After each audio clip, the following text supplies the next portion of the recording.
చాలా ఆశ్చర్యంగా ఉంది, అసలు చాలా షాక్గా ఉంది. అదేంటంటే మనకి North Korea leader Kim Jong, అసలు ఆ పదాలు ఏంటంటే అసలు నిద్ర పడతల్లా, నిద్రపోయినోడు కూడా లేచి వచ్చేస్తాడు. అయ్యేంటో మీకు తెలుసు. ఒక్క బాంబు మా దేశం మీద వేయండి, తర్వాత మేము చూపిస్తాం ఇజ్రాయెల్కి యూఎస్ఏకి. నేనేంటో చూపిస్తా, అసలు నేను నా కెపాసిటీ ఏంటో చూపిస్తా, ఒక క్లిక్తో ఇజ్రాయెల్ లేపేస్తా, యూఎస్ఏని లేపేస్తా అంటున్నాడు north Korea leader.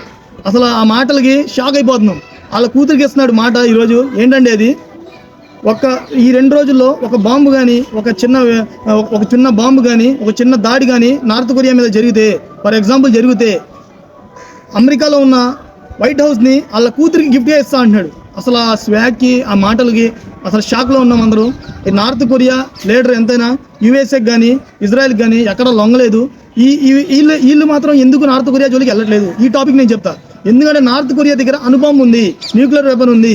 For example ఒక బటన్ నొక్కితే లేచిపోద్ది, అలాంటి వెపన్స్ ఉన్నాయి. ఈ వెపన్స్ ఉన్నంత వరకు నార్త్ కొరియా ధైర్యం. ఇలాంటి వెపన్స్ మనకు కూడా ఉంది, మన ఇండియాలో కూడా ఉన్నాయి. మన ఇండియాలో ఎందుకు ఉంది, ఎవరి దైవంలో ఉంది? ఈరోజు చెప్తున్నారు అందరూ మేము ఇండియాలో సేఫ్గా ఉన్నామని. అసలు ఏ కంట్రీ సేఫ్గా ఎందుకు ఉంటుంది? వాళ్ళకి న్యూక్లియర్ వెపన్స్ ఉంటే వేరే కంట్రీ అనేది దాడి చేయదు. మనకి న్యూక్లియర్ వెపన్ తెచ్చిన సైంటిస్ట్ ఎవరు? మన ఇంజనీర్ ఎవరు? Doctor APJ Abdul Kalam. ఆయన్ని కూడా మనం ఒకసారి గుర్తెచ్చుకోవాలి. ఇంకో విషయం, మనకి ఇరాన్ మీద ఎందుకు దాడి చేసింది? న్యూక్లియర్ వెపన్ తయారు చేస్తుందని. న్యూక్లియర్ వెపన్ తయారు చేసిన తర్వాత దాడి చేద్దామని భయంతో దాడి చేసింది. అంతేంటి, న్యూక్లియర్ వెపన్ అనేది ఏ కంట్రీలో లేదో వాళ్ళు న్యూక్లియర్ వెపన్ని తయారు చేస్తుంటే వాళ్ళ మీద దాడి చేస్తున్నారు ఈరోజు.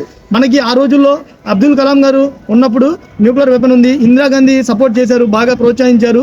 దాంతో మనకి న్యూక్లియర్ వెపన్ అనేది తయారు చేశారు. మన ఇండియా సేఫ్గా ఉంది. దాని మూలంగా మన ఇండియాలో ఇప్పుడు సేఫ్గా ఉన్నాం. నార్త్ కొరియా లీడర్ మాత్రం భయపడ్డు, ఇంకా చాలా మాటలు మాడుతూ ఉంటాడు. నా దేశం భయపడ్డానే అనుకున్నది.